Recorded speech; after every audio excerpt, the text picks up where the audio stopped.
dengan NIM 22208077. Selamat pagi anak-anak. Selamat pagi, Bu. Bagaimana kabarnya? Baik, Bu. Baik, sebelum kita masuk pada materi kita, boleh salah satu orang pimpin doa? Stefani.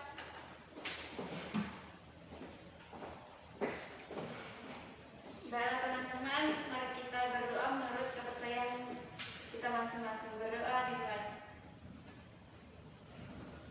Berdoa selesai.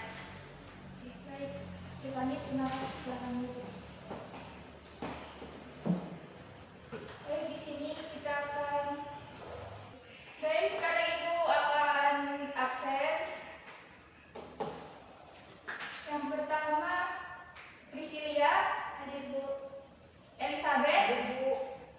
Rafael, Hadir, Bu.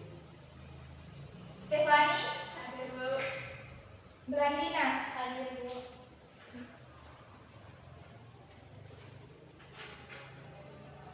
Kita akan masuk pada tujuan pembelajaran, yaitu yang pertama, siswa-siswi dapat mampu memahami proses bisnis pada bidang teknik jaringan komputer dan telekomunikasi. Dan yang kedua yaitu peserta didik atau siswa-siswi mampu menganalisis strategi, implementasi dan pelayanan pada pelanggan. Materi kita pada pagi hari ini adalah dasar-dasar teknik jaringan komputer dan telekomunikasi. Yaitu yang pertama ada pengertian dasar-dasar teknik jaringan, yang kedua ada pengantar jaringan komputer, yang ketiga ada jenis-jenis jaringan, dan yang keempat ada topologi jaringan. Baik, di sini siapa yang tahu apa itu pengertian dari dasar-dasar teknik jaringan komputer dan telekomunikasi? Ada yang tahu? Tidak ada, Bu. Ada, Bu. Oke. Dasar-dasar teknik jaringan komputer dan telekomunikasi adalah mencakup berbagai konsep teknologi dan praktik yang diperlukan untuk mendesain dan mengimplementasi atau mengelola jaringan komputer dan sistem telekomunikasi. Baik, kita akan lanjut pada pengantar jaringan komputer.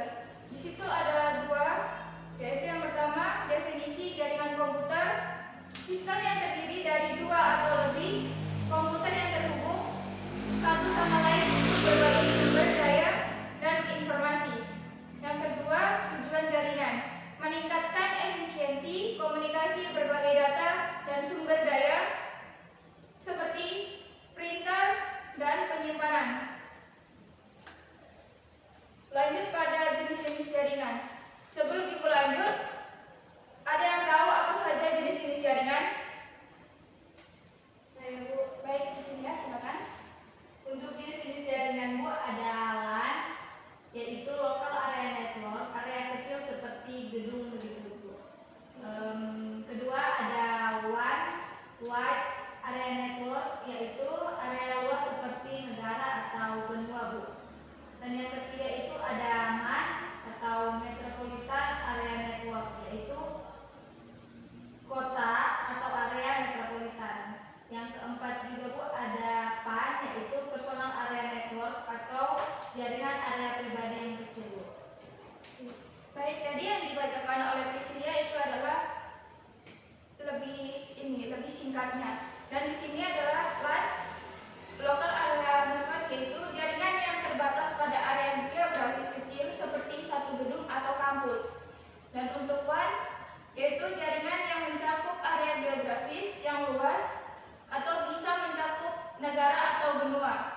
Dan yang ketiga itu MAN, jaringan yang mencakup area geografis yang lebih besar dari LAN tetapi lebih kecil dari WAN seperti kota. Dan yang terakhir yaitu ada PAN, jaringan yang mencakup area yang sangat kecil, biasa digunakan untuk perangkat pribadi.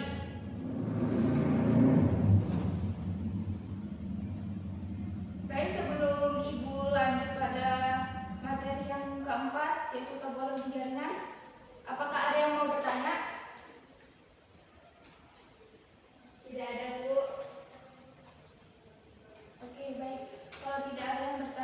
akan lanjut pada materi keempat, yaitu topologi jaringan. Di sini ada 4 topologi jaringan, yaitu yang pertama topologi bus, yang kedua topologi star, yang ketiga adalah topologi ring, yang keempat adalah topologi match. Ada yang tahu topologi bus itu seperti apa?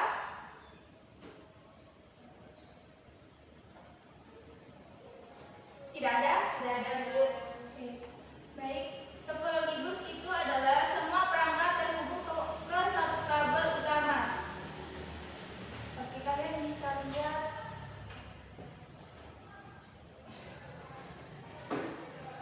Kelihatan nggak?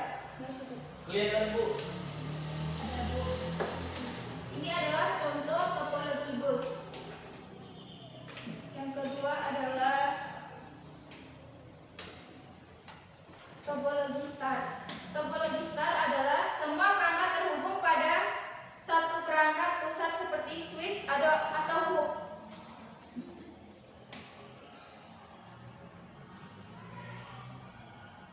Dan yang ketiga adalah topologi ring, yaitu semua perangkat terhubung dalam bentuk lingkaran. Dan yang terakhir adalah topologi match. Setiap perangkat terhubung langsung kepada beberapa perangkat lainnya.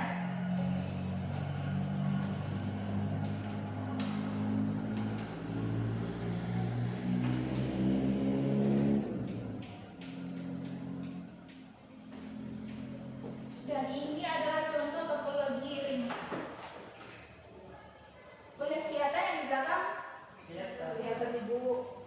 Oke, lanjut yang terakhir itu adalah topologi match. Boleh jelas? Jelas, Bu.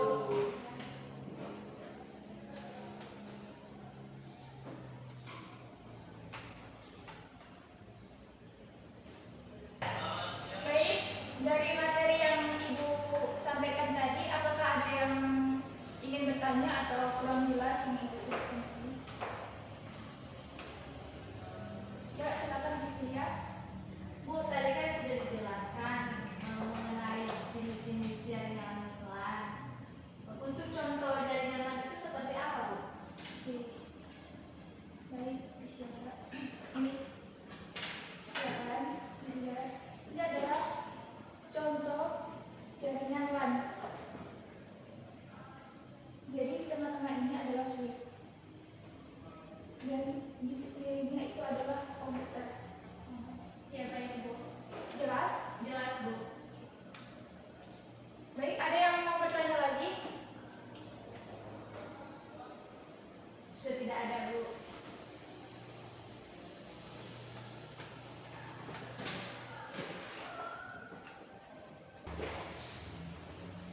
Baik, jadi siapa di sini yang bisa menyimpulkan dari materi yang Ibu sampaikan? Ayo, oke, Stefani. Jaringan komputer dan telekomunikasi adalah fondasi dari komunikasi modern, memungkinkan transfer data dan informasi secara cepat dan efisien. Ibu tambahkan sedikit. Memahami jenis-jenis jaringan, yaitu topologi, perangkat, protokol, serta keamanan adalah esensi untuk membangun dan mengelola jaringan yang andal dan aman. Teknologi yang terus berkembang seperti 5G dan VoIP menawarkan peluang baru untuk komunikasi yang lebih cepat dan efisien. Implementasi dan manajemen yang tepat memastikan jaringan tetap berfungsi optimal, aman dari ancaman, dan mampu mendukung kebutuhan komunikasi dan bisnis yang dinamis. Itu adalah kesimpulan dari materi kita pada pagi hari ini. Sebelum kita tutup kelas kita, boleh salah satu pimpin doa, Elizabeth?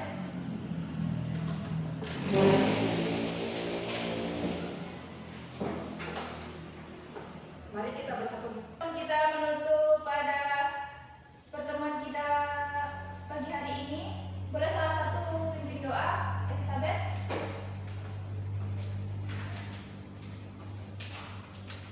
Marilah kita berdoa menurut agama dan kepercayaan kita masing-masing. Berdoa dimulai. Berdoa selesai. Terima kasih Elizabeth, silakan. Baik, sekian pertemuan kita pada pagi hari ini. Kita akan bertemu 2 minggu depan. Terima kasih. Terima Terima kasih, kasih, Bu. Selamat pagi. Pagi. Perkenalkan, nama saya Stefani Sari Aina Sugian dengan NIM 2208052. Pagi semua. Selamat pagi, Bu. Gimana kabarnya hari ini? Luar biasa. Yes, yes, yes. Semangat sekali ya, kelihatan ya. Semangat sekali, Bu. Sebelumnya Ibu mau absen terlebih dahulu. Priscilia Samuel, hadir Bu. Elizabeth Naga, Hari Bu. Rafael, Hadir, Bu. Glandina, hadir Bu. Ella, Hadir Bu. ada yang belum Ibu panggil? Tidak ada, Ibu. Asik. Sebelum memulai materi hari ini, Ibu minta kesediaan dari Glandina untuk memulai doa.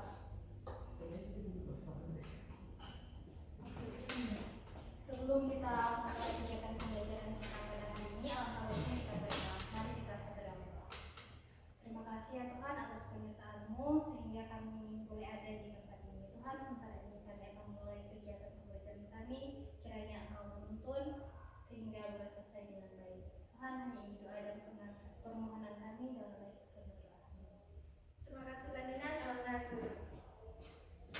Bahwa materi pada hari ini itu tentang branding. Sebelumnya Ibu akan menyampaikan tujuan pembelajaran kita pada hari ini. Yang pertama itu, siswa diharapkan dapat menguraikan konsep branding dan komunikasi pemasaran dengan desain publikasi dengan percaya diri. Yang kedua itu, siswa dapat mengurutkan langkah-langkah konsep branding dan komunikasi pemasaran desain publikasi dengan benar. Pada hari kita masuk di materi hari ini. Apa itu branding? Ada yang tahu?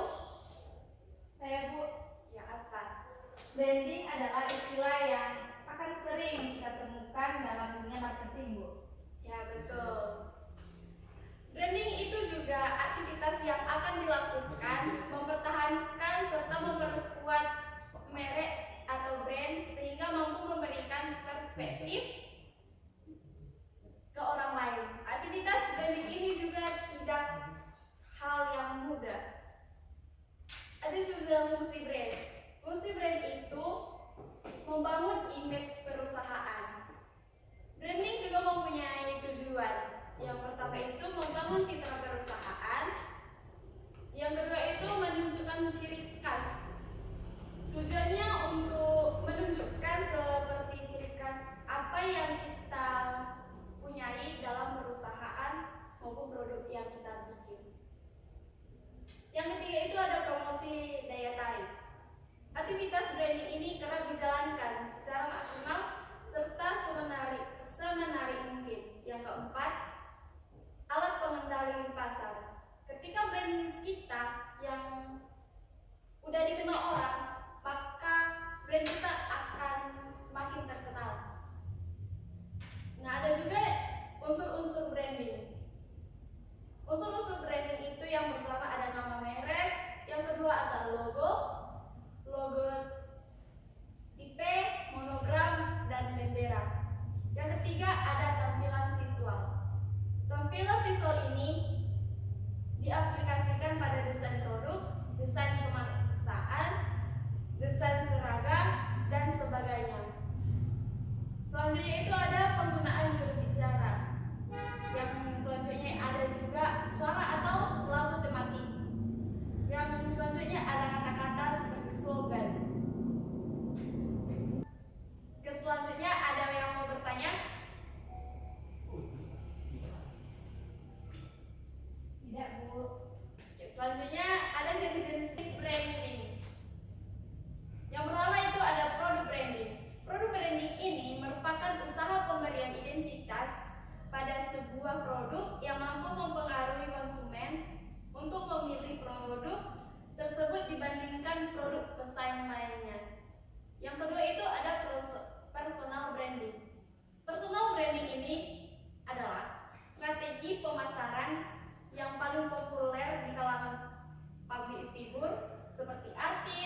dan lainnya, sehingga mereka memiliki pandangan tersendiri di mata masyarakat.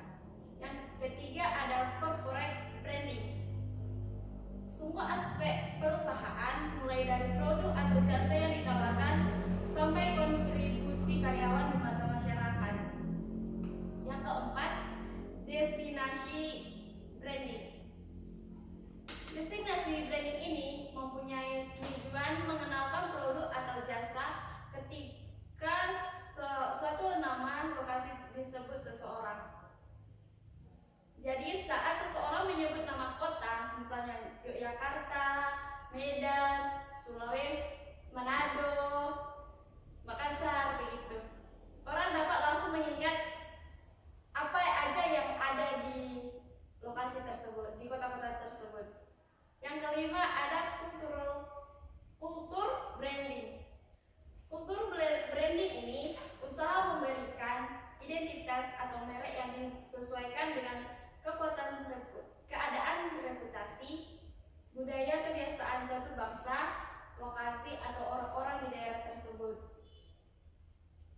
Selanjutnya ada tingkatan branding.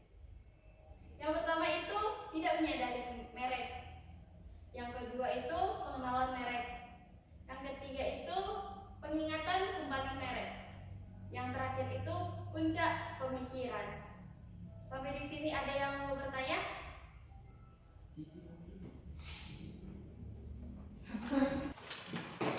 Ya, ada yang mau bertanya?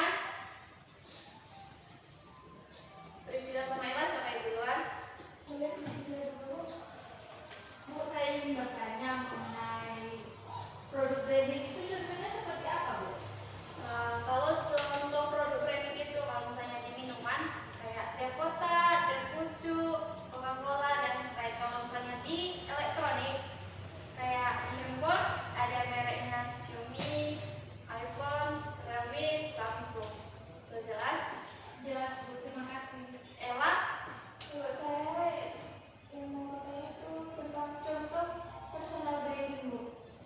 Nah, kalau personal branding, kalau misalnya Priscilla mau membuat satu produk skincare, Priscilla skincare, nama mereknya, nama produknya, atau Cici skincare, begitu. Kalau misalnya Ella juga mau membuka produk apapun itu, intinya ada nama yang membuat produk itu. Sudah jelas? Jelas, Bu. Masih ada yang mau bertanya? Tidak ada, Bu. Jika tidak ada bertanya, Ibu mau memberikan tugas. Tugasnya itu mencari contoh brand selain apa yang Ibu jelaskan tadi, ditulis di double folio. Minggu depan dikumpulkan ke Ibu. Ibu harap semua mengerjakan tugasnya. Siapa yang bisa menyebutkan kesimpulan dari branding ini? Ya, Priscilla sama Ella lagi. Siapa yang mau duluan? Ella, Bu. Silakan. Kesimpulannya adalah branding itu ialah istilah yang akan sering kita lakukan dalam dunia marketing. Ya, kalau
Perkenalkan, nama saya Elisa Sinaga dengan NIM 2220820. Selamat pagi anak-anak. Pagi, Ibu. Bagaimana keadaannya hari ini? Ya, siapa nih di antara kalian yang sudah atau belum sarapan pagi? Iya, Bu. Belum makan, Bu. Ya, sarapan itu sangat penting ya, apalagi untuk menambah stamina dan energi kita di saat proses belajar mengajar. Apalagi cuaca saat hari ini itu sangat terik ya, dan kita diwajibkan untuk membawa tumbler minum supaya kita terhindar dari dehidrasi. Baiklah, sebelum memulai aktivitas pembelajaran, alangkah baiknya kita berdoa terlebih dahulu. Dipersilakan satu orang untuk memimpin doa.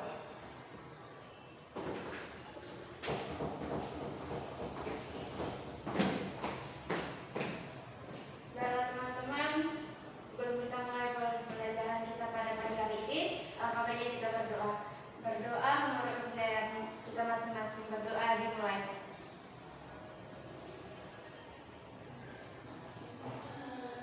Berdoa selesai. Baik, terima kasih Stefani. Silakan.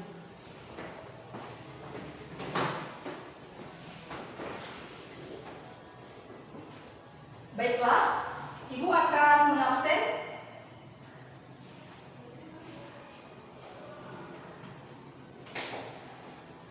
Rafael, Hadir. Ella Yulianti, Hadir. Stefani Sugian, Hadir. Blandina Tamimawa, Hadir. Angel Ungo. Hadir. Baiklah, kita akan masuk ke dalam materi model 3 dimensi hard surface. Sebelum itu, Ibu akan menjelaskan tujuan dari model 3 dimensi hard surface. Yang pertama, setelah mengikuti pembelajaran, peserta didik mampu untuk mempelajari model sederhana berbasis 3 dimensi model hard surface. Yang kedua, setelah mengikuti pembelajaran, peserta didik mampu menerapkan model sederhana berbasis model 3 dimensi hard surface. Baiklah, adik-adik, di sini siapa nih yang tahu apa itu model 3 dimensi hard surface?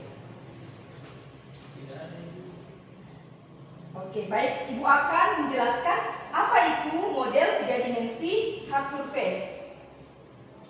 Model 3 dimensi hard surface adalah objek yang memiliki permukaan yang cenderung geometris atau kotak-kotak sehingga lebih keras dan biasanya memiliki sudut di dalam setiap sisinya. Contohnya, objek yang termasuk dalam kategori ini adalah bangunan, kendaraan, meja, dan kursi, dan lain-lainnya. Sedangkan permodelan organik yaitu permodelan yang berkisar dari manusia dan hewan hingga pohon, tumbuhan, objek organik lainnya. Umumnya adalah seperti makhluk hidup. Ini sebabnya objek animasi juga dianggap organik meskipun mungkin buatan manusia. Ibu ada pertanyaan. Siapa yang tahu apa perbedaan dari permodelan organik dengan model 3 dimensi hard surface? Ya, silakan, Stefani. Perbedaan utama antara model 3 dimensi hard surface dan organic modeling adalah model dibuat oleh manusia dan memiliki permukaan kasar, sedangkan organic modeling melibatkan objek alami seperti hewan, tumbuhan, dan lain-lain. Iya, betul sekali. Itulah perbedaan dari model 3 dimensi hard surface dengan organic modeling. Baik, kita akan masuk ke dalam teknik pembuatan dari model 3 dimensi hard surface. Baiklah, di sini ada teknik pembuatan dari model 3 dimensi hard surface. Dipersilakan satu orang untuk membaca. Bu, saya. Dipersilakan kepada Blandina. Pembuatan model 3 dimensi hard surface melibatkan beberapa tahapan seperti pertama, praproduksi. Tahapan ini meliputi pengumpulan data dan desain awal. Yang kedua, produksi. Tahapan ini melibatkan penggunaan software seperti Quizle 2 untuk membuat tekstur pada model 3 dimensi. Dan terakhir, pasca produksi, yaitu tahapan ini melibatkan penggunaan Unreal Engine 4 untuk proses penganimasian dan rendering. Baik, terima kasih kepada Blandina. Di sini sudah kita lihat ada 3 tahapan atau teknik pembuatan dari model 3 dimensi hard surface. Yang pertama ada praproduksi, yang kedua produksi, dan yang ketiga pasca produksi. Baiklah, kita akan masuk ke dalam manfaat dari model 3 dimensi hard surface. Di sini memiliki manfaat berbagai aplikasi seperti animasi dan video game. Dalam industri animasi dan video game, penggunaan model 3 dimensi hard surface memungkinkan pengambilan gambar dengan kamera yang lebih mudah dan efisien. Kita dapat melihat di sini ada cara pembuatan model 3 dimensi hard surface berikut ini. Bisa dilihat semuanya yang di belakang? Bisa Bu, bisa. Di sini ada gambar kursi. Dengan pertama cara pembuatannya, yang pertama itu model disesuaikan dengan gambar. Yang kedua, tinggi. Tiang bawah sama dengan 75 cm, tiang sama dengan 50 cm, lebar dudukan 50 cm persegi. Ketiga, menggunakan model dasar standar primitif. Yang keempat, rendering akhir atau JPG.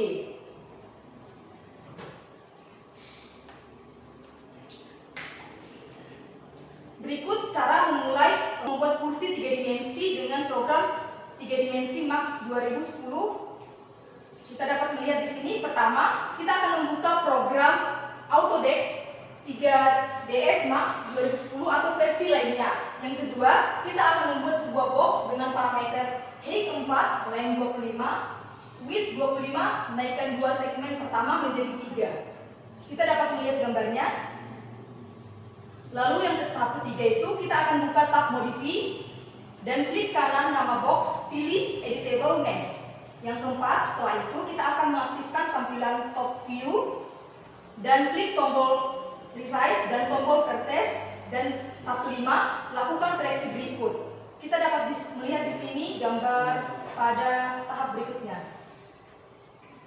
Baiklah, tahap keenam, kita akan tarik sampai melebar dan lakukan seleksi pada vertex yang horizontal.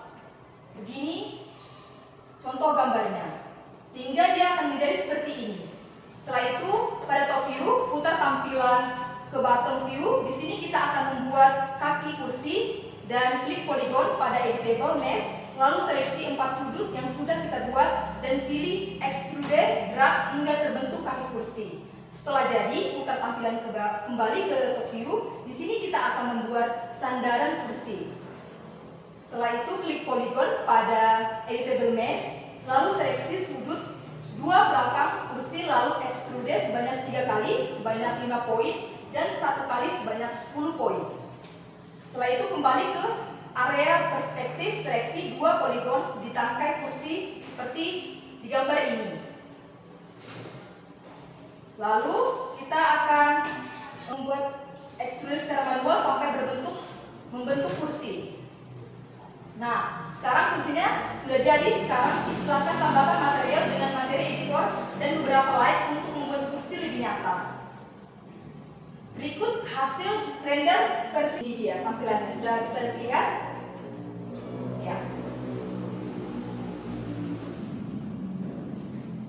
Baiklah, untuk materi ini ada yang ingin bertanya? Anak-anak sekalian, sudah paham semuanya? Baiklah, Ibu akan bertanya. Coba berikan kesimpulan dari model yang sudah Ibu jelaskan, model 3 dimensi hard surface. Siapa yang bisa menjelaskan kesimpulannya? Baik, dipersilahkan kepada Blandina Tapumawa. Kesimpulannya yaitu dalam model 3 dimensi hard surface, detail harus ditambahkan secara simetris untuk menjaga integritas teknik model. Penggunaan alat bevel dapat membantu membuat model lebih realistis. Ya, baik, terima kasih kepada Blandina Tapumawa. Di sini Ibu akan menjelaskan lagi kesimpulan dari model 3 dimensi hard surface, di mana adalah objek yang dibuat oleh manusia dan memiliki permukaan kasar dengan teknik pembuatan yang melibatkan beberapa tahapan dan penggunaan software khusus. Model ini memiliki manfaat dalam berbagai aplikasi dan dapat digunakan untuk membuat objek yang lebih realistis dan efisien. Cukup sekian dari materi kita, pembelajaran kita hari ini mengenai model 3 dimensi hard surface. Ibu akan memberikan soal atau pekerjaan rumah.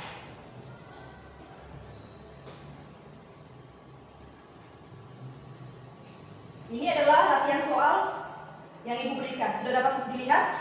Yang di belakang bisa dapat melihat? Enggak, Bu. Ya. Nanti Ibu akan kirim ke grup. Baiklah anak-anak, cukup sekian dari materi kita mengenai model 3 dimensi hard surface. Sebelum itu kita pulang ke rumah masing-masing, alangkah baiknya kita berdoa terlebih dahulu. Dipersilakan satu orang untuk memimpin doa.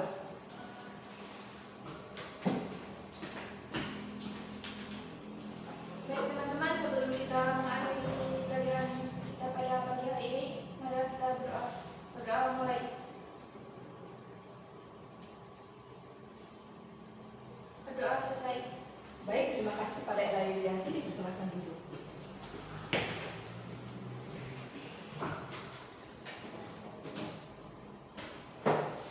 Baiklah anak-anak, cukup sekian dari materi kita ini. Terima kasih. Terima kasih, Bu. Perkenalkan, nama saya Priscilia Sumual dengan NIM 2220812. Selamat pagi semuanya. Pagi, Bu. Apa kabar hari ini? Baik, Bu. Lupa. Tidak semangat ini. Apa kabar hari ini? Baik, Bu. Oke, sebelum kita akan memulai kegiatan pembelajaran hari ini, Ibu mohon kesediaan satu orang pimpin doa di depan. Silakan.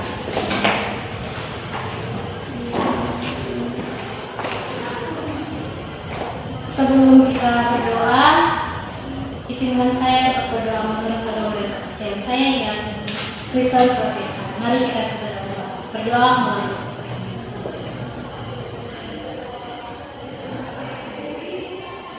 Berdoa selesai. Baik, terima kasih Blandina, silakan duduk. Karena saat ini kita akan belajar mengenai desain grafis. Untuk tujuan pembelajaran hari ini, kita mampu untuk membuat sebuah desain logo. Kita akan masuk pada materi. Sebelum itu,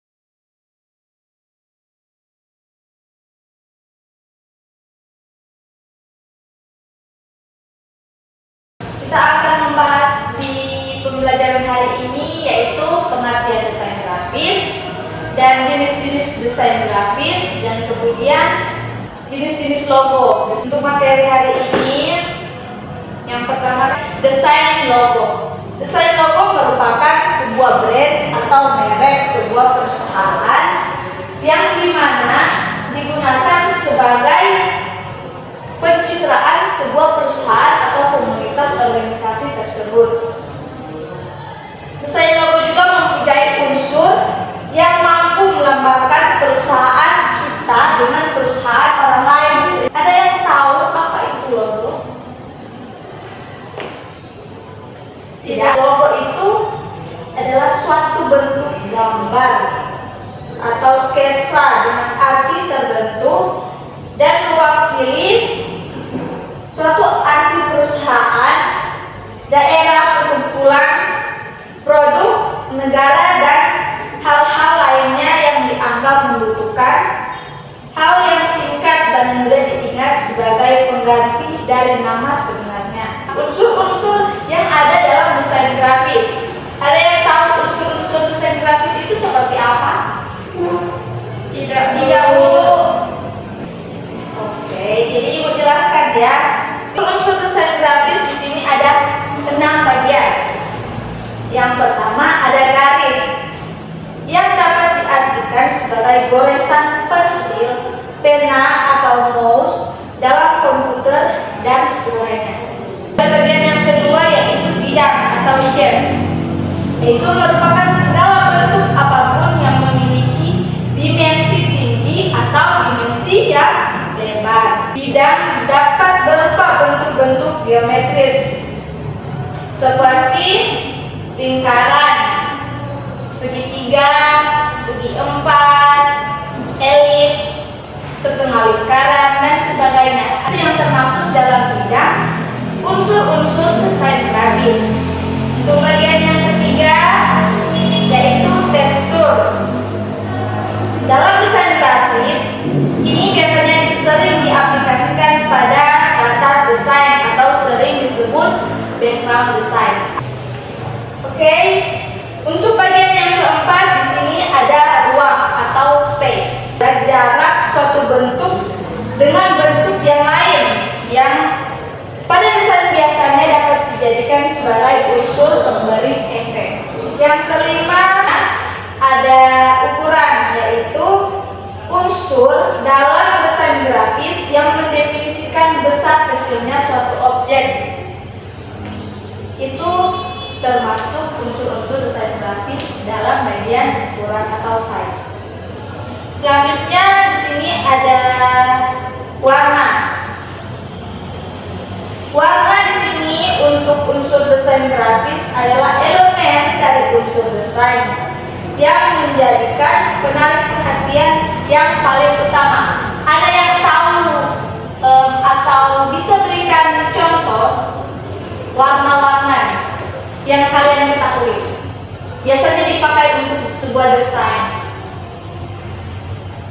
Baik, Saya tahu Ibu, kalau desain itu terdapat warna primer dan warna sekunder. Oke. Baik, terima kasih Bu Amina.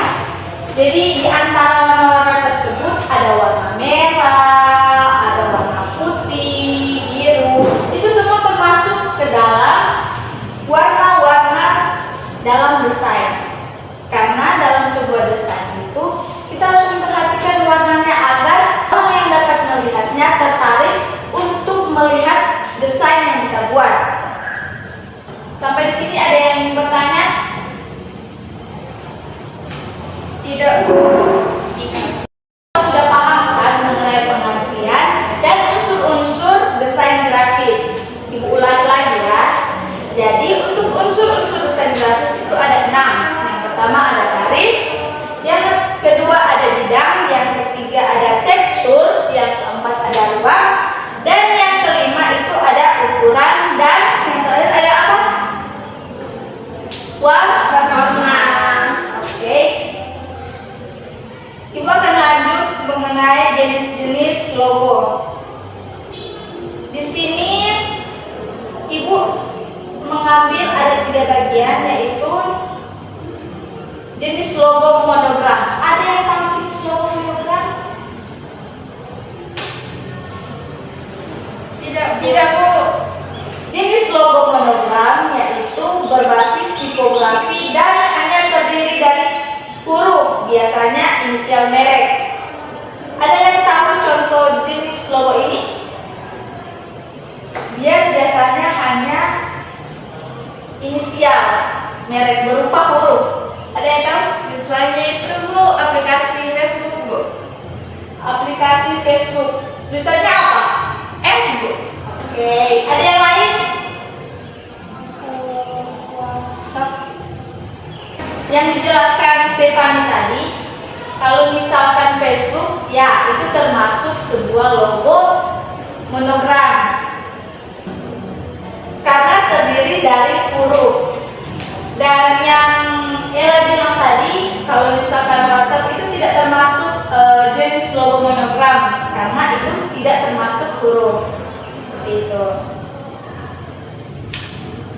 Ibu akan perlihatkan ke kalian contoh lain dari jenis logo monogram.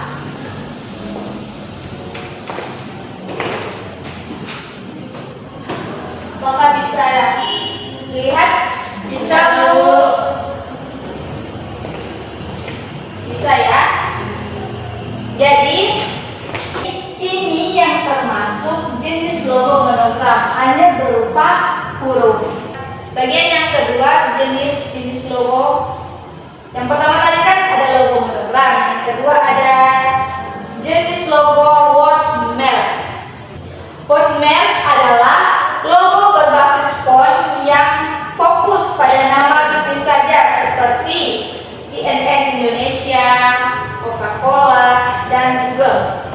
Bisa dilihat? Bisa, Bisa Bu. Bisa ya? Bisa, Bu. Ini tadi yang Ibu jelaskan apa tadi? Ada logo apa? Coca-Cola, Google, Iya. CNN. Baik, terima kasih Elizabeth. Itu semua termasuk dalam logo Walmart. Kita lanjut untuk logo pictorial. Logo pictorial adalah logo berbasis grafik yang biasanya menggunakan gambar dunia nyata untuk mewakili perusahaan.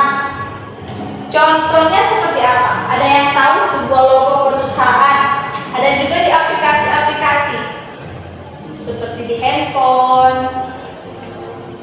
Ada yang tahu? Tidak, Bu.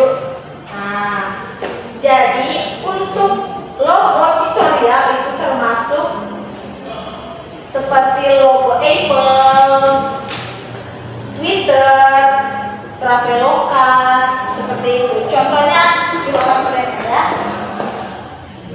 Nah, contohnya seperti ini. Bisa dilihat kan? Bisa, Bu. Termasuk grafik. Ibu akan memperlihatkan dan kalian analisis apakah ini logo apa. Ibu akan tunjukkan ya. Bu. Mohon diperhatikan ya semuanya.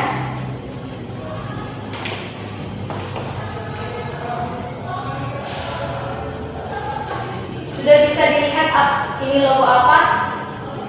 Sudah, Bu. Ada yang bisa sebutkan ini termasuk logo apa? Oke, ya. Itu logo Microsoft. Bisa diulangi? Itu adalah logo Microsoft. Baik, terima kasih Ella.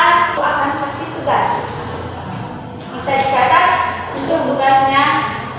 Bisa, Bu. Silakan ditulis ya. Untuk pertemuan minggu depan kita akan membahas tentang cara mendesain logo. Jadi Ibu harapkan kita mencari dasar-dasar pembuatan desain logo menggunakan aplikasi Canva. Silakan ditulis. Jadi Ibu akan membagikan lembar kerja peserta didik, mohon dikerjakan ya.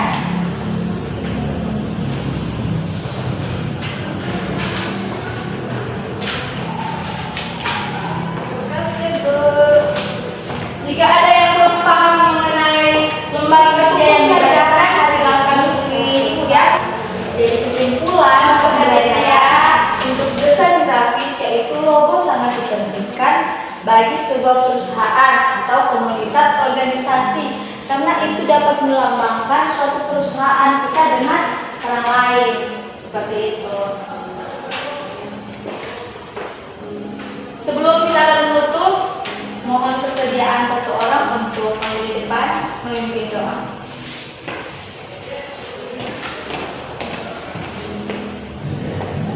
Baik teman-teman, sebelum kita menutup pelajaran kita pada pagi hari ini, izinkan saya untuk memimpin doa. Berdoa mulai. Berdoa secara. Baik, terima kasih Ella, silakan duduk.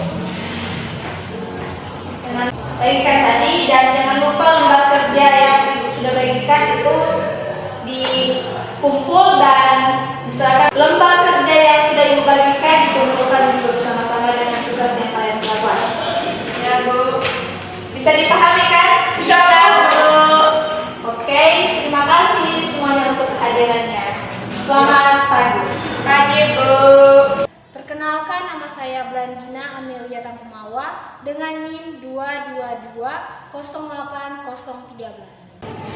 Selamat pagi anak-anak. Selamat pagi, Bu. Bagaimana kabar hari ini? Baik, Bu.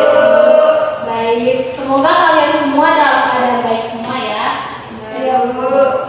Nah, sebelum kita memulai kegiatan pembelajaran kita pada hari ini, alangkah baiknya kita untuk memulai dan mengawalinya dengan doa. Ibu mohon salah satu siswa untuk maju di depan memimpin doa.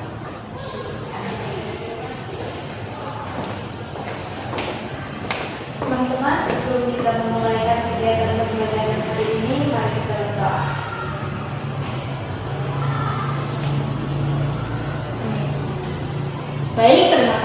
silakan duduk. Kasih Bu. Nah, sekarang coba lihat sekeliling kiri kanan kalian, apakah ada sampah? Jika ada sampah, Ibu persilakan 1 menit untuk membuang sampah ke tempat sampah. Tidak ada Bu.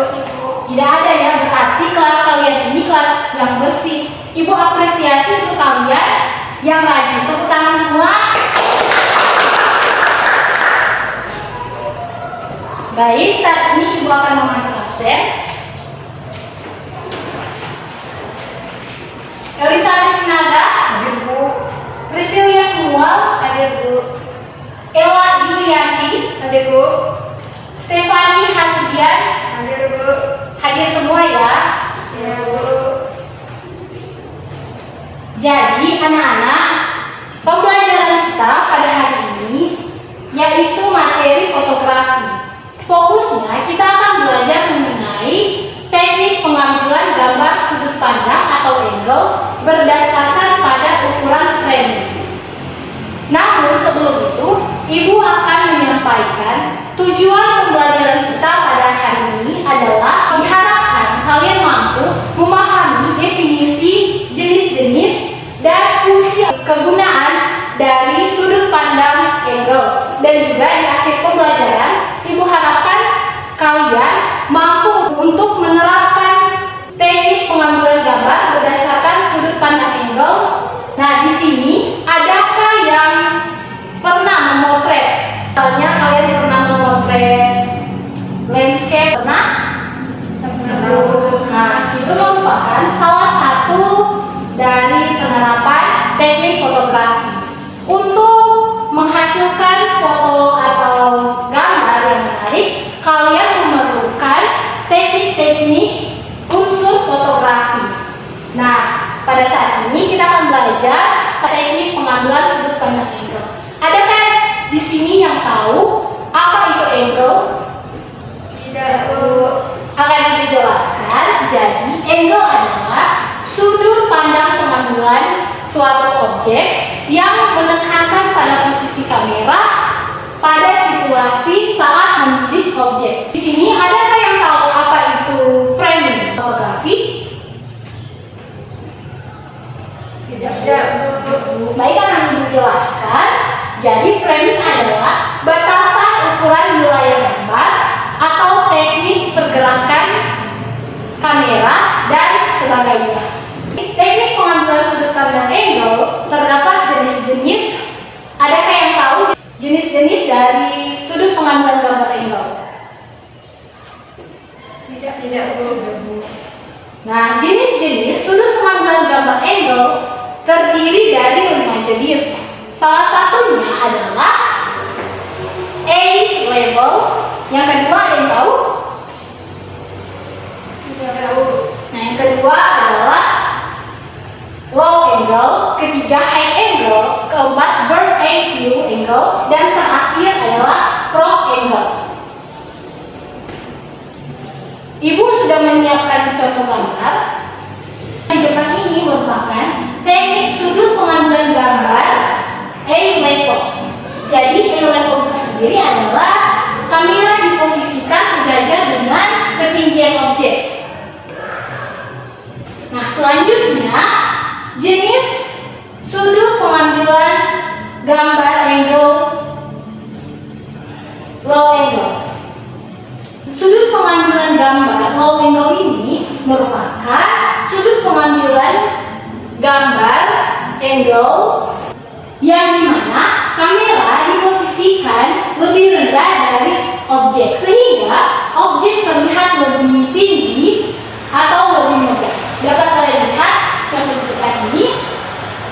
Nah, biasa digunakan fotografer untuk mengambil gambar arsitektur karena dengan memakai teknik ini foto akan terlihat terkesan lebih tinggi atau megah. Sampai di sini paham? Paham Bu. Nah, kita lanjut. Yang ketiga adalah high angle.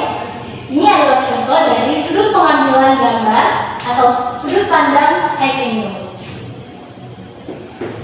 Ada yang tahu apa itu sudut pengambilan gambar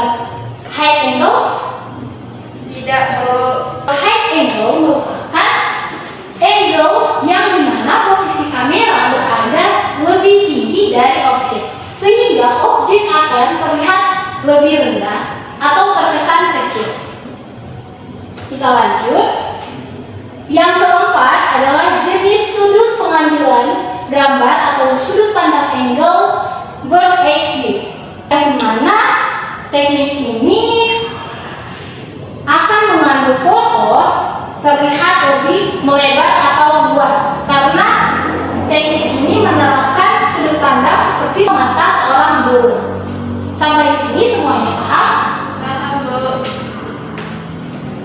Yang terakhir, jenis dari sudut pandang angle yaitu frog angle. Ada yang tahu apa itu frog angle? Tidak ada, Bu. Jadi, frog angle jenis sudut pengambilan gambar atau sudut pandang angle yang dimana ketika kita memotret, kamera diposisikan di bawah tanah atau di atas tanah. Dapat kalian lihat contoh di depan ini merupakan sudut pengambilan gambar frog angle.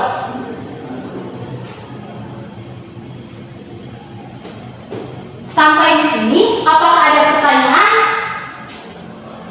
Tidak ada, Bu. Baik, berarti materinya sudah cukup jelas ya? Iya, Bu. Karena kalian sudah paham mengenai materi ini, Ibu akan memberikan tugas. Mohon dicatat tugasnya.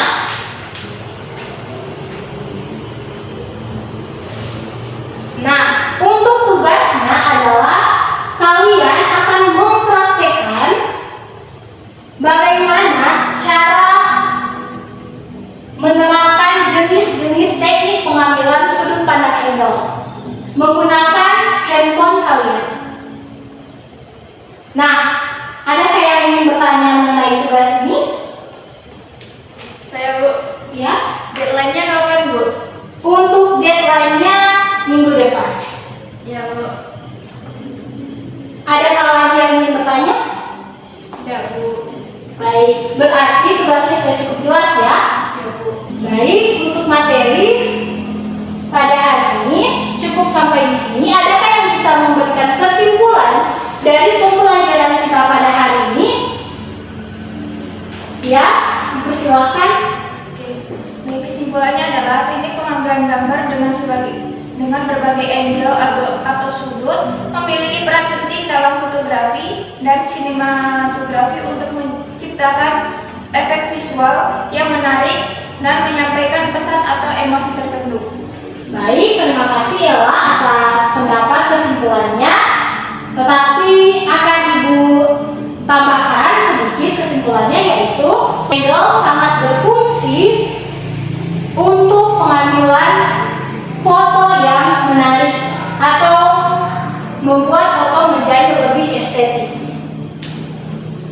Nah, dalam angle ini terdapat jenis-jenis angle, yaitu yang pertama A level, yang kedua low angle, yang ketiga high angle, yang keempat bird eye view, dan yang terakhir frog angle. Nah, angle-angle ini sangat berfungsi untuk menciptakan foto yang lebih menarik dan lebih berkesan. Sekian pembelajaran kita pada hari ini. Mohon salah satu siswa untuk menutup kegiatan kita dengan doa. Dipersilakan salah satu siswa.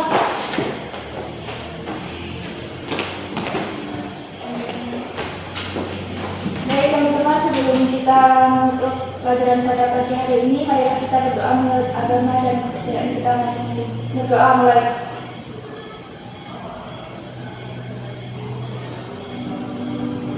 Berdoa selesai. Terima kasih, dipersilakan duduk.